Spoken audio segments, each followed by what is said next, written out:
Bonjour à toutes et à tous, je suis Nathalie Fourcard, chargée de projet concertation partenariale sur le DAC, dispositif d'appui à la coordination. Merci d'avoir choisi de participer à ce webinaire sur la précarité et l'accès aux soins. Nous sommes vraiment ravis de vous retrouver pour ce temps d'échange. Aujourd'hui, nous allons nous intéresser à une réalité que vous rencontrez sans doute toutes et tous dans vos pratiques puisque vous êtes là aujourd'hui. On parle de situations de vie fragilisées, parfois invisibles, souvent complexes, qui viennent percuter l'accès aux soins des personnes que vous accompagnez. L'objectif de ce webinaire n'est pas seulement de transmettre des informations, il s'agit également de nous appuyer sur l'expertise d'acteurs engagés comme Médecins du Monde afin de mieux appréhender ces situations de vulnérabilité et surtout de réfléchir ensemble à la manière dont nous pouvons collectivement améliorer et adapter nos réponses sur le territoire réunionnais. Nous espérons que ce temps vous sera utile, qui vous apportera des clés de compréhension et d'action, mais aussi qui viendra nourrir vos réflexions et peut-être faire évoluer vos pratiques. Avant de commencer, quelques précisions d'ordre technique. Vos micros ont été coupés afin de faciliter le déroulement du webinaire et vous pouvez interagir avec nous via l'onglet questions-réponses. En back-office, nous avons Émilie Seva, Rovira Mika, Madame Hélène Varsanis, tous en appui technique, ainsi que Madame Anne-Laure Charrier, coordinatrice de programme chez Médecins du Monde, qui pourra répondre à des questions plus spécifiques concernant son association. Avec enthousiasme, j'accueille le docteur Emmanuel Dupont et le docteur Anne Michelutti, à qui je passe la parole. Merci beaucoup, Mme Fourcard. Bonjour à tous. Je suis le docteur Emmanuel Dupont. Je suis médecin généraliste installé dans une maison de santé pluriprofessionnelle à Petite-Île. Et je suis aussi déléguée régionale pour Médecins du Monde Océan Indien. Médecins du Monde est une ONG française qui milite pour l'accès aux soins pour toutes et tous, et en particulier les plus démunis. À La Réunion, Médecins du Monde mène un programme sur le recours à la santé de proximité pour les personnes en situation de mal logement, en s'appuyant sur la médiation en santé. Et le programme agit à Saint-Leu actuellement. Je vous précise aussi qu'on est ravis de voir qu'il y a une représentation de multiples professionnels, la pluriprofessionnalité, et on va être vigilant à adapter notre propos parce qu'on est deux médecins, mais on tient à adapter notre propos bien sûr à l'ensemble des professionnels et à rester dans la transversalité. Bonjour à tous, moi je suis le docteur Anne Michelutti, je suis médecin généraliste. Je travaille au sein du XAPA du réseau OT et je suis bénévole au sein de Médecins du Monde depuis maintenant plusieurs années. Avant de rentrer dans le vif du sujet, on va vous proposer un petit sondage. Donc, on va vous envoyer une affirmation à laquelle vous allez pouvoir répondre en direct.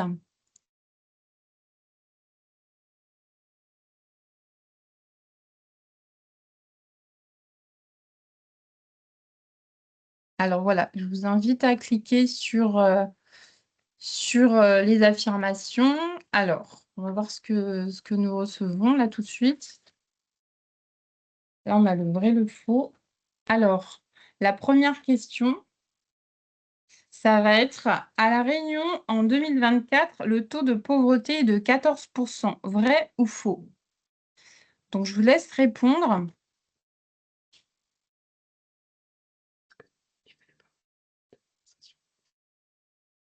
Est-ce que...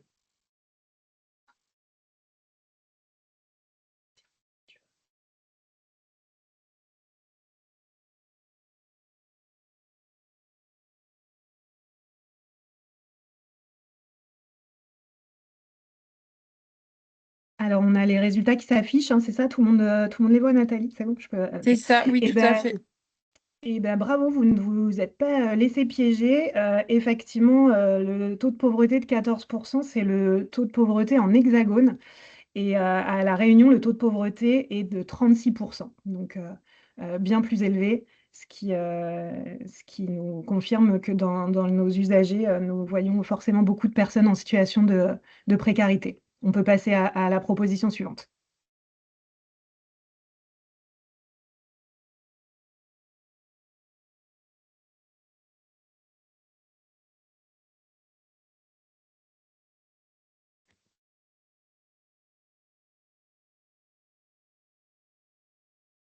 Nathalie, votre micro est Ah, pardon. À La fermé. Réunion, en Mais 2025, cent voilà. cinquante mille personnes sont en situation de non ou mal logement. Vrai ou faux? Vrai, effectivement, il y a donc un nombre important de personnes en situation de mal logement.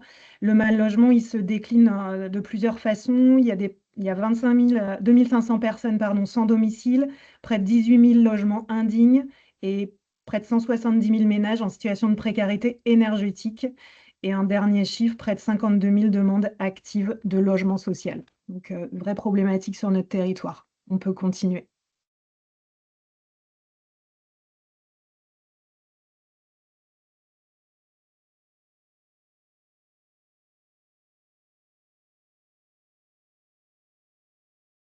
Je continue à lire. Près d'un quart Oui. des Réunionnais adultes de 16 à 65 ans sont directement en situation d'illettrisme. Vrai ou faux?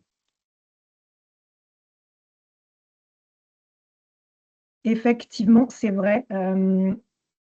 C'est 23% précisément contre 7% dans l'Hexagone, ce qui va entraîner, vous vous en doutez, beaucoup de conséquences de difficultés dans les démarches administratives ou dans la lecture d'ordonnances ou de prescriptions, par exemple, pour l'accès aux soins.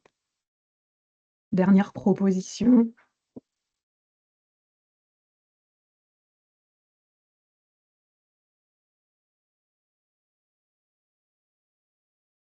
33% en 2025 de la population réunionnaise est couverte par la complémentaire santé solidaire, ancienne CMU, contre 11% pour la France hexagonale.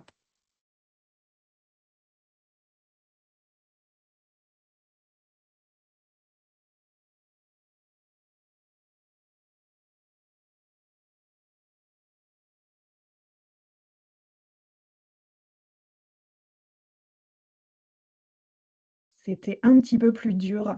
En fait, c'est faux. C'est 43% de la population réunionnaise qui est couverte par la complémentaire santé solidaire, contre 11% pour la France hexagonale. Voilà pour cette petite introduction en chiffres. Ouais, qui était On va pouvoir avancer. Voilà, on va pouvoir démarrer donc ce webinaire qui va se structurer autour de trois grands axes. Donc, ça va durer à peu près presque 40 minutes. Donc, on va partir sur voilà, comment mieux repérer les situations de précarité, comprendre les frais à l'accès aux soins et enfin agir et orienter les leviers et les ressources. Je vous laisse la parole maintenant, mesdames. Merci. Pour commencer, on voulait revoir brièvement avec vous deux définitions.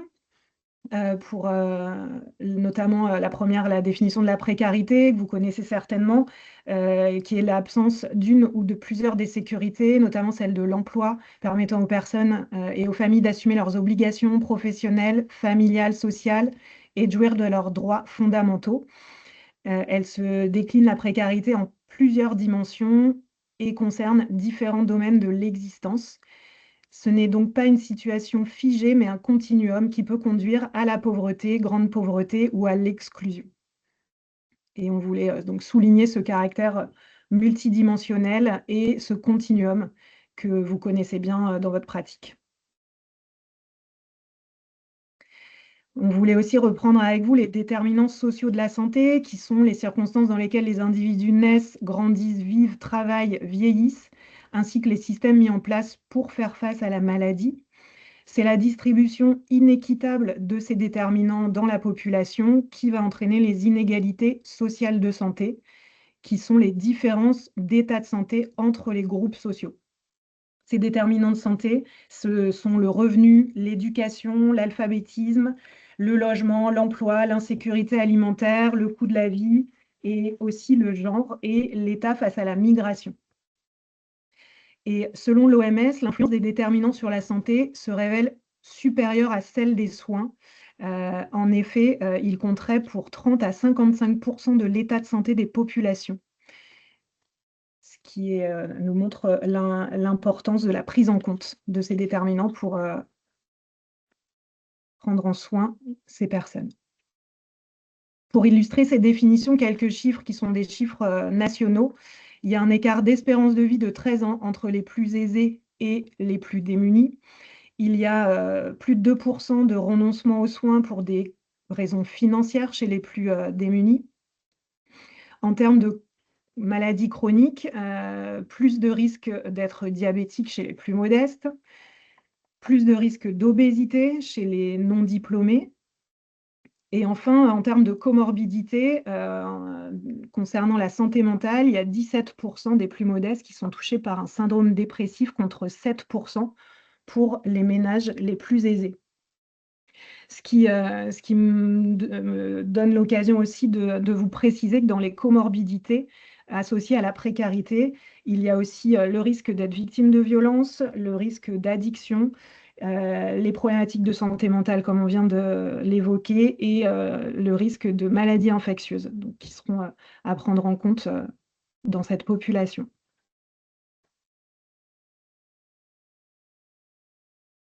Donc, à l'image de ce qu'a pu nous présenter le docteur Dupont sur le sujet de la précarité, des déterminants sociaux de santé, eh bien, le renoncement aux soins, lui aussi, il ne va pas se résumer simplement à des questions de coûts financiers du soin ou bien d'accès aux droits. Il est en fait bien plus complexe et multifactoriel.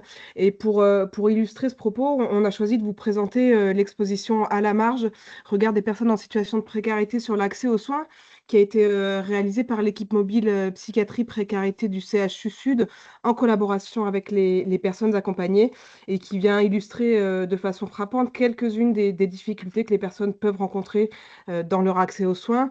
Donc vous pouvez voir à votre gauche un patient sans un patient sans adresse est un patient en détresse et on sait que l'absence de logement ou de logement digne est un signe de détresse. Notamment, elle peut exposer à des situations d'insécurité qui pourront conduire par exemple à des pertes fréquentes de documents ou bien des personnes que vous verrez un petit peu classiquement se balader dans les couloirs de vos différents services avec leur sac contenant toutes leurs affaires. Cette situation d'insécurité, il faut s'imaginer aussi qu'elle représente aussi un risque d'état de fatigue accru du fait d'une hypervigilance permanente de ces personnes. À droite, la photo commentée par La précarité laisse à quai, le soin est encore loin, qui parle de l'éloignement géographique comme une barrière importante de l'accès aux soins. Vous le savez, pour les personnes que vous suivez, qui peuvent être dans les hauts, dans les cirques, et parfois d'ailleurs qui font ces choix de vie pour accéder à des logements moins onéreux, eh bien, elles sont confrontées à des difficultés majeures d'accès aux soins. Moi, je pense par exemple à des patients que je suis qui habitent au Plates, dans les Hauts-de-Saint-Leu, et pour exemple, quand ils veulent se rendre à ma consultation, ils ont 3 heures de transport, dont 2 changements. Donc, on comprend vraiment de façon évidente que ça peut être un facteur de renoncement aux soins. Cette image, elle nous ramène vraiment à la réalité du quotidien de ces personnes. Quand on est en situation de précarité, d'autant plus en situation de grande précarité, on est face à des personnes qui vivent au jour le jour et qui gèrent chaque jour leur priorité du jour. Parfois, se trouver à manger, se doucher, eh bien, ce sera la priorité avant celle d'aller se soigner. Et donc, vraiment, quand on n'a pas de logement, quand on n'a pas accès aux besoins fondamentaux, bah, les priorités du quotidien, elles sont bouleversées et elles viennent bouleverser, eh bien, parfois d'autres priorités comme le soin.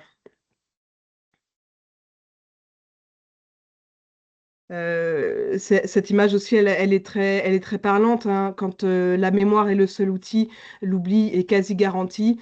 Là encore, le nomadisme des personnes, le fait qu'elles n'aient pas d'endroit où s'ancrer, et donc des informations qui sont notées à droite, à gauche, sur la main, sur un papier qui est ensuite perdu. Et donc, c'est un facteur d'oubli, c'est un facteur de non-présentation à des rendez-vous qui pourront être données. Dans sa thèse sur les renoncements aux soins de premier recours des personnes en situation de précarité à La Réunion en 2020, le docteur Brunet a recueilli sur le territoire de La Réunion, il a réalisé des entretiens individuels pour s'intéresser aux motifs de renoncement aux soins des personnes. Et donc, elles ont exprimé diverses difficultés. Nous, on les a regroupées de façon didactique en deux catégories. D'une part, les difficultés liées aux personnes elles-mêmes ou à leur environnement, et puis d'autre part, les difficultés liées aux soins. Parmi les quelques exemples qu'on peut vous citer de renoncement liés à l'individu, je ne reviens pas sur l'éloignement, les difficultés d'accès au transport ou l'absence de logement digne et manque d'accès aux besoins fondamentaux qu'on a illustrés précédemment. Euh, il faut imaginer que les personnes qui sont en situation de précarité, elles ont un rapport, un référentiel à la santé qui est modifié par rapport à une population générale. Et ça se manifeste notamment par une perception souvent tardive du besoin de consulter, qui peut être souvent associée à une peur du diagnostic. On reviendra sur ces faits sémiologiques un petit peu après. Pour les personnes marquées par des mauvaises expériences avec les soignants aussi, que ce soit aux urgences, dans des consultations, elles peuvent se voir stigmatisées, discriminées, incomprises. On peut se rappeler de certaines phrases qu'on a sûrement tous entendues. Encore lui, il est encore alcoolisé, ou alors ah, bah, il vient juste passer la nuit au chaud. Et ben, face à des situations comme celle-ci, bah, les personnes finissent par avoir une défiance vis-à-vis du système et des professionnels et par ne plus recourir aux soins lorsque c'est nécessaire. Le manque de ressources, bien évidemment, on l'a cité, il semble évident. Avancer le tiers payant, assumer des dépassements d'honoraires de certains praticiens vers qui on va orienter nos patients pour des consultations spécialisées, puis qui exercent des dépassements d'honoraires, pouvoir payer des médicaments qui vont être prescrits, mais qui sont déremboursés par la sécurité sociale, pouvoir payer des examens complémentaires, des tiers payants. Tout ça, ça va être compliqué. On cite l'illettrisme, l'électronisme que Emmanuel a évoqué précédemment, qui seront des difficultés pour lire, comprendre les ordonnances, pour comprendre les préconisations données par les soignants.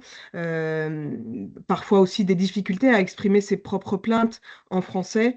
On est tous confrontés à ça, notamment avec les personnes qui sont uniquement créolophones. Et donc c'est aussi un motif de non-recours. On cite également les difficultés d'ordre social, l'isolement, qui conduisent ces personnes au repli et à la dépréciation d'elles-mêmes, à des difficultés psychologiques qui les entravent dans leur possibilité de recourir aux soins. Et puis enfin, je cite le syndrome d'auto-exclusion sur lequel on reviendra un peu après. Concernant les obstacles liés au système, eh bien, les personnes ont cité notamment la complexité des démarches et des procédures, avec les difficultés parfois de barrières numériques, les difficultés à accéder au rendez-vous, prendre un rendez-vous par téléphone, par Internet, parfois c'est difficile. Là, fréquemment des accueils inadaptés aux personnes en situation de précarité, avec des grandes salles d'attente, des promiscuités avec d'autres personnes qui peuvent être vécues difficilement, et la difficulté à attendre dans ce type d'environnement-là. L'absence de recours à des interprètes professionnels, et puis de façon un peu plus globale, le refus de soins, soit par méconnaissance des soins, soit par non-proposition de la part des professionnels, par non-demande du patient ou par non-réception du soin.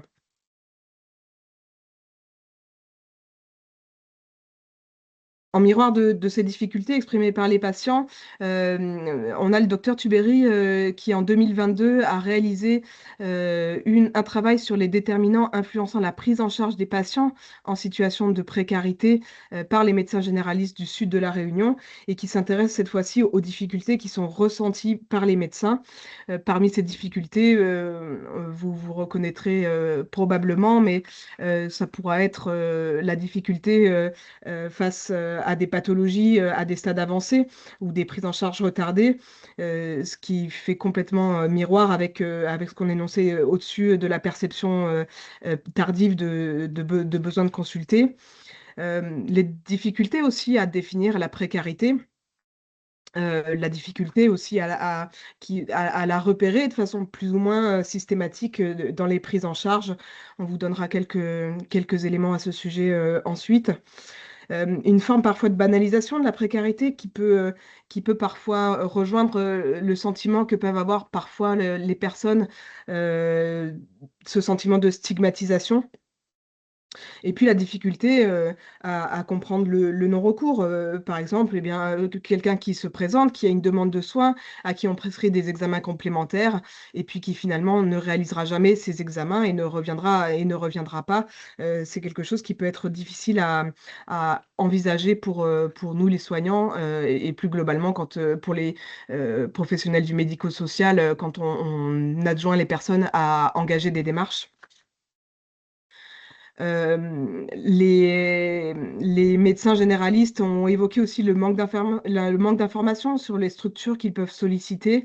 Et donc ça, on essaiera aussi de vous donner un petit répertoire de personnes que vous pouvez solliciter. Et puis, encore et toujours, le manque de coordination entre les acteurs du médical et du médico-social qui rend difficile la prise en charge globale de ces personnes qui ont généralement, si ce n'est toujours, des situations qui sont très complexes.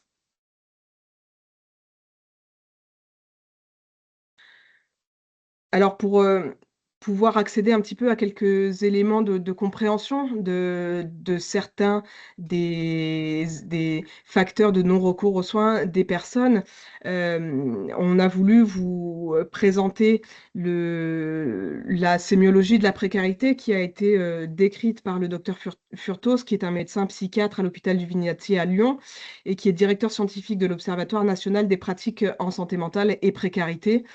Euh, Tout d'abord, l'impossibilité de la demande. Il a dû vous arriver fréquemment de vous trouver face à des personnes qui sont en situation de précarité ou de grande précarité. Vous la voyez, elle présente des œdèmes des membres inférieurs, des plaies mal cicatrisées, suintantes, et donc pour vous un état de santé manifestement dégradé. Et malgré ça, elle ne présente pas de demande de soins, ou en tout cas de soins pour ce motif-là. Elle peut même parfois vous exposer d'autres demandes de soins qui vous permettent, qui peuvent paraître paradoxales. Moi, je me rappelle quand j'étais à la passe d'une personne dans cette situation-là qui vient pour me montrer un lipome du bras alors qu'elle a des œdèmes énormes des jambes. Euh, Ce qu'il faut entendre, c'est que pour réaliser une demande de soins, j'ai 3 minutes, il faut reconnaître face à soi-même un état de santé dégradé, faire le deuil, en quelque sorte, de la bonne santé que peut avoir un monsieur tout le monde, et surtout envisager le combat que ça peut représenter de retrouver cet état de santé. Donc, il faut être psychiquement capable de souffrir, de demander de l'aide. Bref, pour demander de l'aide, il faut être dans un bon état de santé psychique. La non-demande, c'est donc un fait sémiologique en soi, à considérer comme un symptôme de détresse d'une personne.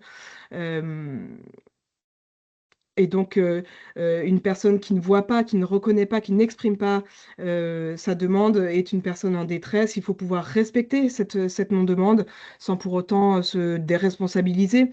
Et puis rebaser, se recentrer sur les besoins ressentis, constatés par la personne pour créer, maintenir un lien de confiance qui, ultérieurement, demain, après-demain, plus tard, un jour peut-être, nous permettra d'aborder leurs problématiques.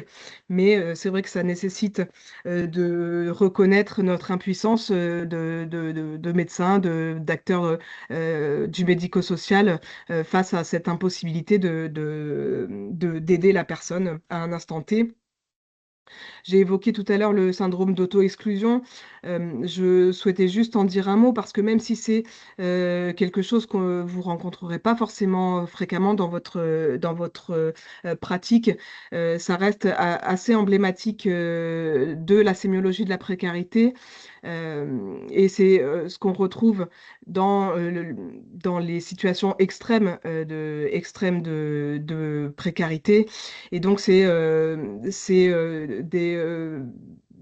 des personnes qui vont se mettre en situation active de refus de soins et d'aide, finalement, pour ne plus faire face à des échecs qu'elles auront accumulés.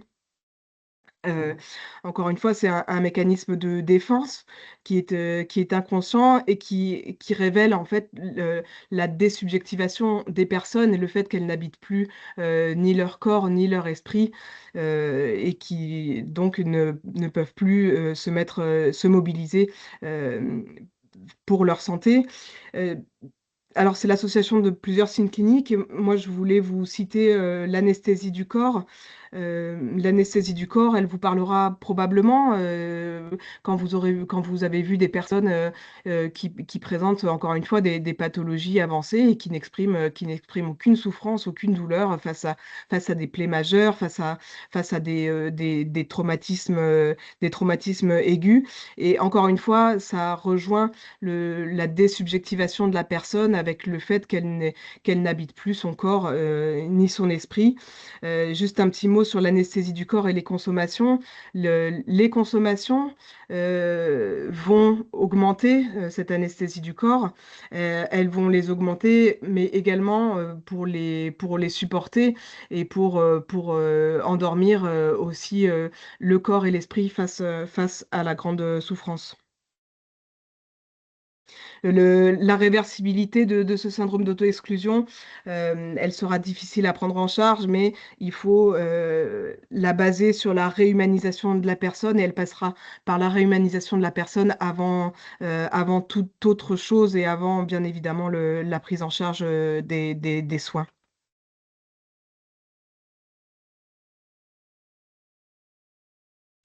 Pour continuer dans les conseils de prise en charge, après les définitions, les repérages, une fois qu'on connaît les freins, l'idée c'est d'essayer de réfléchir à comment agir pour un meilleur accompagnement de ces personnes.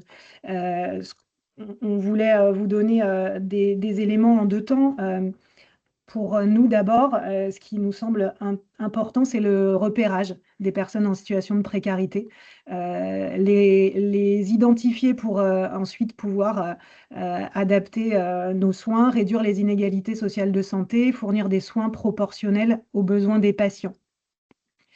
Vous avez entendu parler de scores qui évaluent la précarité, qui posent tous des questions incontournables, donc comme le score EPIS ou le score suivant, le score précar. Ceux-ci sont plus dans la bibliographie, et pas toujours opérationnels dans notre pratique. Le suivant est celui qui nous parle le plus. On voulait vous le présenter. Ce sont les recommandations du Collège de la médecine générale qui propose de réfléchir à la façon de prendre en compte la situation sociale des patients en médecine générale. Mais vous allez voir que la transversalité, elle est là. Et ils font un focus sur les 4 domaines à explorer dans nos entretiens avec les personnes. La vie socio-affective, la vie professionnelle, l'habitat et l'environnement physique, et l'accès et le parcours de soins. Si je détaille un tout petit peu, la vie socio-affective, on en a parlé plus tôt, mais un isolement familial, l'absence de foyer ou de relations sociales va être un élément de fragilité évident quand on a d'autres problématiques. La vie professionnelle, elle peut être fragilisante à différents endroits, c'est-à-dire qu'il peut y avoir des expositions à des toxiques, il peut y avoir une insécurité de l'emploi avec des contrats courts ou une perte d'emploi ou des emplois non déclarés qui ne mettront en place aucune protection. Nos patients réunionnais, coupeurs de canne, quand ils arrivent à un âge où physiquement ils sont dans l'impossibilité de maintenir cet emploi, ils vont plus avoir de ressources. La vie professionnelle, elle peut être aussi problématique avec les risques psychosociaux qui peuvent aussi déstabiliser les personnes. L'habitat et l'environnement, évidemment, physique ont des conséquences sur la santé. Un habitat insalubre, un habitat précaire, quelqu'un qui va être hébergé, quelque chose, donc ça peut s'arrêter du jour au lendemain. La perte d'un logement pour raison financière ou un logement trop exigu. On a vu pendant le Covid les conséquences des familles trop nombreuses dans des logements exigus et les violences intrafamiliales qui ont pu en résulter, ou également les maladies infectieuses dans ces contextes. Enfin, l'accès et les parcours de soins. Donc, le problème d'accès aux soins peut entraîner les renoncements, on l'a évoqué, pour les raisons financières, euh, évidemment. Et puis, le parcours de soins, bah, pour pouvoir suivre les soins, les préconisations, il faut déjà pouvoir le comprendre, ce parcours, et arriver à y évoluer, c'est-à-dire savoir accéder aux services, savoir accéder aux rendez-vous. L'illettrisme, l'électronisme peuvent être donc des parcours, des obstacles à ce parcours.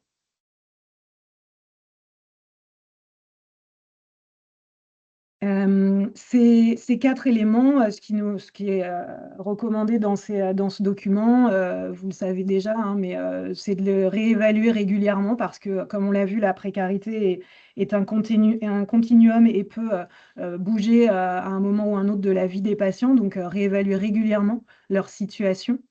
Euh, Ne pas se sentir intrusif quand on pose ces questions. Et vous êtes professionnel, vous le savez, mais la façon de communiquer est cruciale. Et quand c'est fait dans la bienveillance, ça pose rarement de problème d'aborder l'ensemble de ces sujets.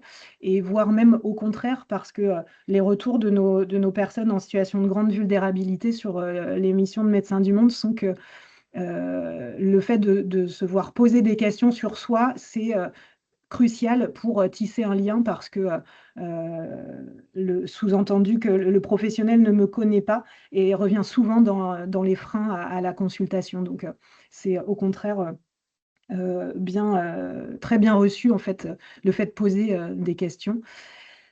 L'utilisation du dossier médical informatique partagé est un allié dans cette démarche qui nous permet de consigner les informations, de pouvoir les mémoriser et puis les partager avec les autres professionnels de l'équipe. Et puis les quelques exemples de questions que vous avez dans l'encadré, je pense que vous les maîtrisez tout à fait. On y pense peut-être moins à demander la compréhension des ordonnances et l'accessibilité à la lecture du français.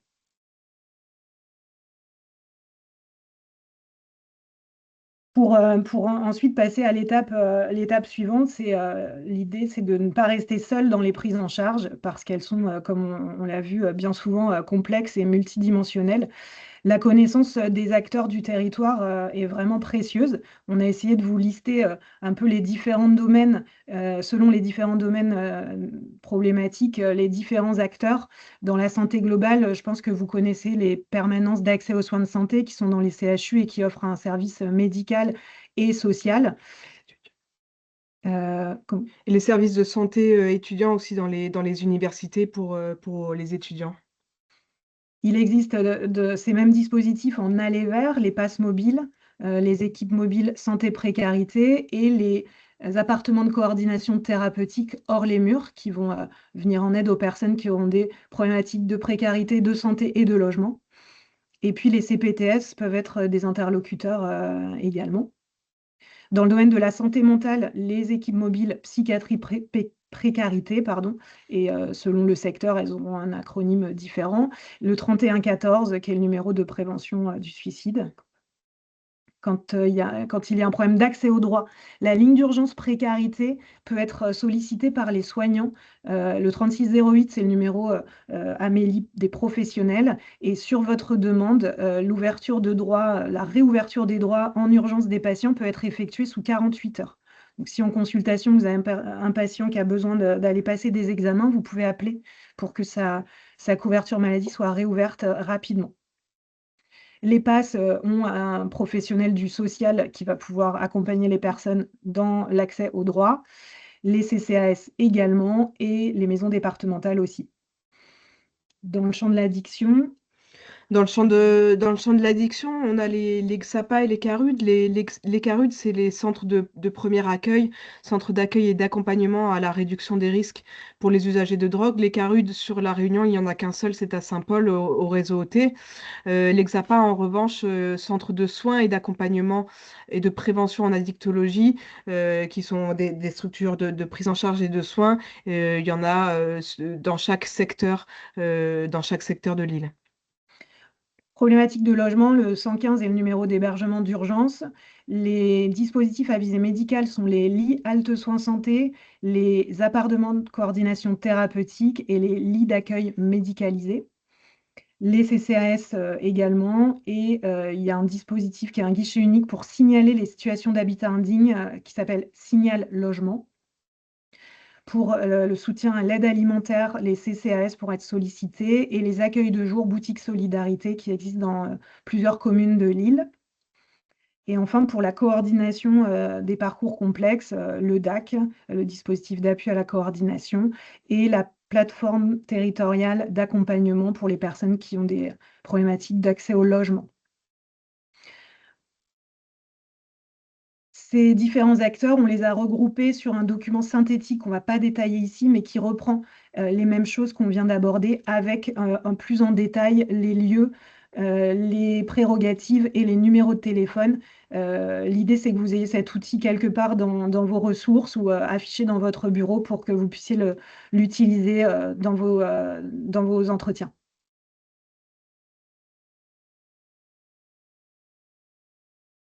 Pour avancer également face aux freins, on voulait vous proposer des pistes de propositions d'accompagnement quand l'enjeu est le coût des soins, les droits ou les aides. On a parlé des soins remboursés et d'éviter les dépassements d'honoraires, que les médecins ou les professionnels soient informés des droits des personnes pour rédiger les certificats ad hoc selon les problématiques, et notamment pour les personnes en situation de handicap, qui sont souvent aussi des personnes en situation de précarité. Les dossiers MDPH sont de grande valeur, et à tout changement de statut professionnel, retraite ou maladie professionnelle, exposition environnementale ou quand il y a des violences. Pour essayer de limiter le non-recours aux soins, on revient sur d'évaluer les priorités du patient, ses capacités à l'instant T. On ne peut pas tout régler en une fois, accepter de fragmenter les consultations, de bien sûr leur proposer de les revoir, avec, sans rendez-vous, avec des modalités de prise de rendez-vous variées. On l'a évoqué plus haut, ça peut être des freins. La valorisation financière, en tout cas pour les médecins, ces consultations sont souvent longues. Aujourd'hui, il y a un forfait médecin traitant, un forfait patientèle en ALD et patientèle en CMU qui sont des compléments de rémunération qui peuvent compenser ce temps. Pour lutter contre l'isolement, connaître les acteurs donc, via l'annuaire des ressources du DAC notamment, et en sollicitant le DAC, pour avoir en fait une aide à la coordination. Donc c'est un des rôles du DAC. Et puis l'exercice coordonné est aussi propice à ça. Quand vous êtes en structure, je pense que vous pratiquez les réunions de concertation fréquemment, qui permettent aux différents acteurs autour du patient de se mettre en communication. Et les libéraux sont en train de se structurer grâce à l'exercice coordonné également. Et les nouveaux métiers, entre guillemets, du soin, comme les assistants médicaux, les infirmières azalées, les infirmiers de pratique avancée, avec cette valence d'éducation thérapeutique et de coordination des soins, nous aident beaucoup. Pour essayer de lutter contre l'isolement du patient, il existe des dispositifs qui proposent des accompagnements physiques, les ACT hors les murs, les équipes mobiles psy-précarité, les infirmières case managers maintenant qui existent dans les CMP, qui commencent à se démocratiser, nos référents parcours complexes du DAC, le CRT qui peut aussi proposer des accompagnements, les médiateurs en santé, l'adaptation des horaires au transport, on l'a vu, et le fait de faire des visites à domicile. Ces différents acteurs-là sont vraiment précieux. Moi, j'ai deux exemples pour illustrer. Un patient, monsieur L, qui a toujours un logement un peu insalubre, qui a des problématiques financières, donc difficulté à prendre les transports pour venir jusqu'au cabinet. Pas de problème, je le vois en visite à domicile. Et puis, artériopathie, complications ulcères des membres inférieurs. Donc, besoin de faire des soins, alors donc à domicile par les infirmiers libéraux qui se déplacent bien sûr, et puis qui s'adaptent parce que les conditions de logement insalubres pour avoir des plaies propres, ce n'est pas simple, mais les professionnels s'adaptent. On évoque avec le patient peut-être un changement de logement, on le met en lien avec les appartements de coordination thérapeutique. Mais après plusieurs entretiens, il n'est pas prêt à quitter son logement. Il est chez lui depuis longtemps. C'est son terrain, il est propriétaire, il n'envisage pas le changement. Très bien, on respecte la temporalité, on adapte les soins. Et puis là, dernièrement, en fait, en rediscutant l'infirmière avec lui, bah, il se sent prêt à reprendre des démarches pour changer de logement. Et donc, il a été au CCAS et les démarches sont entreprises actuellement. Donc, illustration de respecter la temporalité des personnes. Et puis un deuxième exemple d'un travail en pluripro aussi, un patient diabétique qu'on voyait au cabinet, suivi en partenariat avec l'infirmière Azalée. C'est elle qui m'alerte sur le fait que le discours devient un peu incohérent, donc trouble des fonctions supérieures qui s'installe, un patient en isolement social et familial complet, donc aucune ressource à ce niveau-là. Le maintien à domicile commence à être préoccupant. On met en place des infirmiers libéraux qui vont pouvoir sécuriser la prise des traitements. Et puis, je sollicite le DAC pour avoir un référent de parcours qui a pu permettre de mettre en place une protection juridique, le CRT pour des accompagnements aux rendez-vous médicaux parce qu'il était impossible pour lui de les respecter. Et, et aujourd'hui, on est sur une demande de famille d'accueil coordonnée par le DAC puisque le maintien à domicile est impossible. Donc voilà un peu deux exemples de travail en pluripro qui permettent d'avancer euh, plutôt sereinement dans des situations très complexes. Pour répondre aux enjeux de compréhension du contexte de vie des personnes et le repérage des difficultés sociales, bon, c'est très, ça peut paraître très bateau, mais bon, cette écoute bienveillante, en tout cas, cette écoute bienveillante et non jugeante, elle sera toujours fondamentale avec la volonté de comprendre l'environnement de vie des patients. euh, ce sera très important. On peut aussi interroger les personnes sur l'usage de la médecine traditionnelle, à la fois parce que ce sera un atout dans la prise en charge et dans l'adaptation des soins et des propositions thérapeutiques qu'on pourra faire. Et puis c'est aussi un pas qui est fait vers la personne et son mode de vie et de choix d'utiliser des médecines traditionnelles. Pour s'aider, on va s'appuyer aussi, comme le disait tout à l'heure Emmanuel, sur les outils informatiques avec des alertes, des récurrences données par les logiciels pour des rappels de vaccins ou d'examens de prévention, de dépistage. On veillera toujours à adapter notre communication pour être compréhensible par tous et par toutes. L'utilisation de termes simples, c'est vrai que parfois on se perd un peu dans notre propre jargon sans toujours en être conscient, être vigilant dans les documents écrits, prêter attention aussi à l'utilisation de la langue créole et au respect de la personne de pouvoir s'exprimer librement. Et puis pour les personnes qui parlent des langues étrangères, et ben, la possibilité de solliciter des interprétariats, idéalement des interprétariats professionnels. Et puis dans des situations plus dégradées, les outils TraducMed, Google Traduction, ou l'utilisation aussi de pictogrammes avec Medipicto qui peut être très aidant. Euh, la prévention, c'est un secteur, chez les personnes qui sont en situation de précarité, elles sont encore plus en déficit de prévention que la population générale et donc porter une attention particulière à apporter des messages de prévention par exemple des affichages thématiques en salle d'attente, encore une fois les rappels automatiques dans les logiciels, de pouvoir proposer des ateliers d'éducation thérapeutique aux personnes et puis de pratiquer quotidiennement dans sa pratique l'éducation à la santé. Vous le savez, hein, les consommations, les consommations de substances, les addictions, elles ont une forte prévalence pour les populations précaires. Et s'il est souvent compliqué d'envisager un travail dessus, on peut déjà adopter une posture de réduction des risques, c'est-à-dire dans un moment où, puisque mon patient n'est pas en mesure de réaliser un sevrage ou une diminution de ses consommations, eh bien, comment est-ce que sa consommation pourrait être moins dommageable pour sa santé?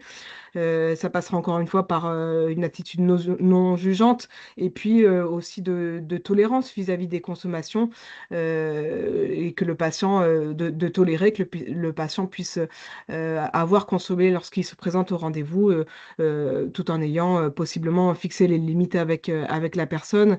Dans ce cadre-là, on peut proposer des rencontres ou des rendez-vous à des moments de la journée qui seront les plus propices pour les personnes consommatrices notamment d'alcool. Et donc, généralement, souvent, ce sera le matin que ce sera le plus facile pour elle. Et puis, il faut imaginer que les personnes qui vont en rendez-vous, parfois, pour anticiper les rendez-vous, elles vont...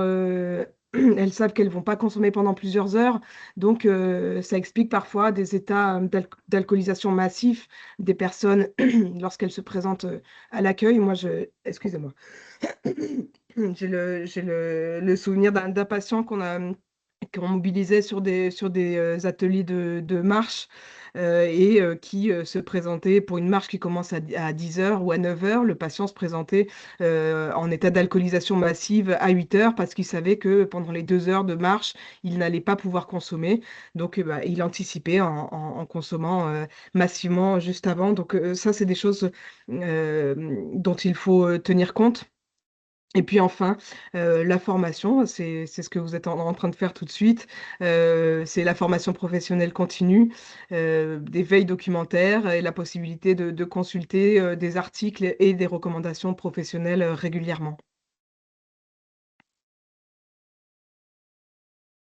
Encore une fois, l'exposition réalisée par le MPP, une minute d'explication vaut parfois mieux que 10 pages de notices.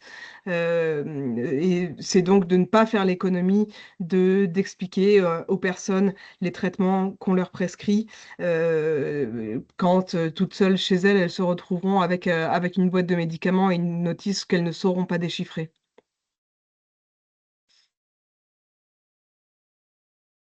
Pas d'adhésion sans compréhension.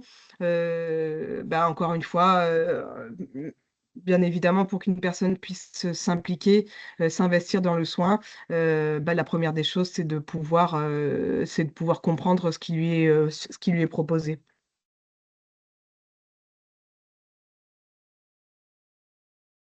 Merci beaucoup à Mm. toutes les deux. Nous allons passer aux questions-réponses qui ont été transmises sur le chat avec Émilie.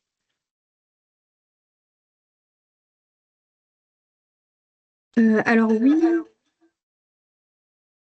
je reprends la main sur les questions. Il y a en effet une question qui se pose sur quelle organisation et coordination partenariale permet de détecter et repérer les personnes en difficulté. Je vous laisse répondre. Une organisation en soi, j'aurais pas une réponse univoque. Un peu, chacun d'entre nous à chaque moment de notre prise en charge pour le repérage, en tout cas. Et puis pour la prise en charge, c'est un peu le document qu'on vous propose là, c'est-à-dire d'essayer de solliciter les acteurs du réseau qui vont pouvoir répondre à la problématique. Et puis l'aide précieuse des réseaux de coordination, hein, avec notamment le DAC. La question, ce sera surtout de faire les repérages avec les données qu'on a pu vous présenter et de connaître les réseaux vers lesquels orienter. C'est surtout ça, de pouvoir orienter vers un CCS, de pouvoir orienter vers un XAPA dans lequel il y aura, par exemple, une assistante sociale. Voilà, c'est surtout ça qui sera précieux.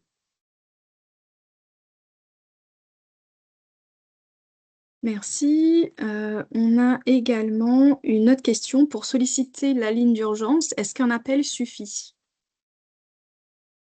Oui, la ligne d'urgence précarité, donc c'est sur l'appel d'un professionnel médical, le 3608, entre 8 heures et midi, du lundi au vendredi. Donc, il faut quand même être dans cette temporalité-là. Mais oui, un seul appel suffit. Alors, il faut que la personne ait déjà eu au moins une fois des droits ouverts. Il faut qu'il y ait un numéro de sécu et des droits qui aient déjà été ouverts à un moment et ils peuvent les réactiver. Et ça ne peut pas être une création de droits. Encore une fois, il faut penser que on n'est pas dans l'urgence ou dans l'obligation de pouvoir apporter une réponse simultanée à la consultation et donc pouvoir s'autoriser aussi à différer, par exemple au lendemain matin si on n'était pas dans les bonnes tranches horaires, et puis recontacter la personne bien sûr ensuite. Mais voilà, s'autoriser à différer certaines choses lors des prises en charge.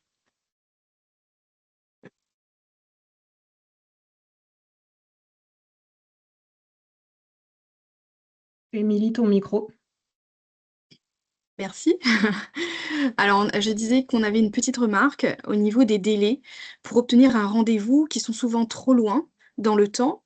Et il est nécessaire de prévoir des créneaux de rendez-vous réservés et accessibles aux personnes en situation de précarité et aux besoins urgents. Qu'est-ce que vous en pensez? Ah bah, complètement d'accord, hein. Effectivement, le fait de pouvoir avoir des créneaux sans rendez-vous me paraît euh, indispensable pour toutes les raisons qu'on a évoquées. Et puis, quand on peut, de pouvoir réserver des créneaux d'urgence, oui, bien sûr, ça donne un confort à tout le monde. Euh, quand on est à plusieurs, c'est plus simple. Euh, Et puis quand on se tourne vers la passe, on a des délais qui sont très très raisonnables avec la possibilité aussi aux personnes de pouvoir accéder au plateau technique de l'hôpital pour ce qui est des consultations spécialistes et des examens complémentaires. Donc c'est aussi à prendre en compte. Une personne qui se présente à la passe aura un rendez-vous le jour même ou le lendemain.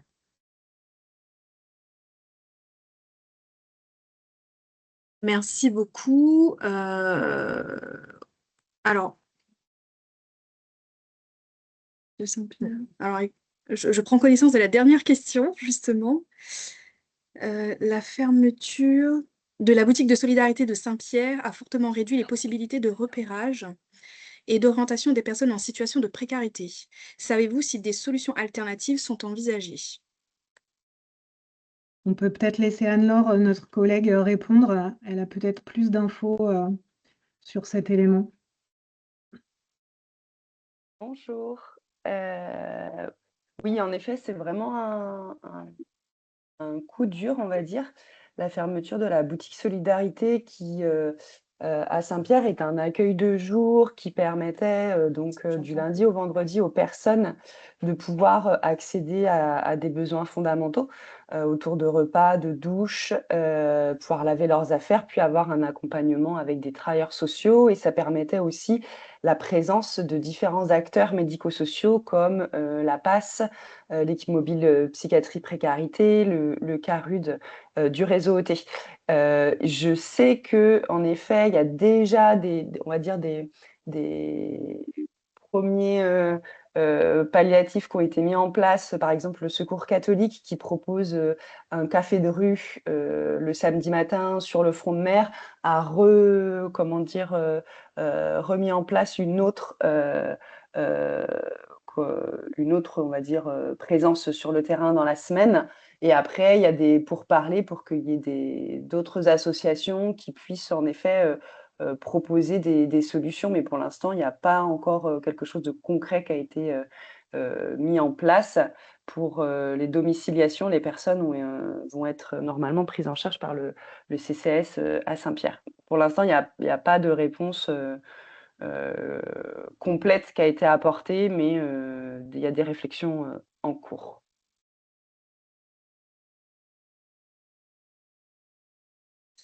Merci beaucoup. Nous allons essayer de finir dans les temps. Merci beaucoup pour tous ces échanges. En tout cas, pour conclure, ce temps d'échange nous confirme à quel point les situations de précarité peuvent rester discrètes, parfois difficiles à identifier, tout en entraînant des conséquences très concrètes sur l'accès aux soins et donc sur les parcours de santé, mais aussi plus largement sur les parcours de vie. Ce que l'on retient surtout, c'est l'importance de rester attentif, de croiser nos regards et de ne pas rester isolé face à des situations complexes. C'est souvent dans l'échange et le travail en réseau que les situations peuvent réellement évoluer.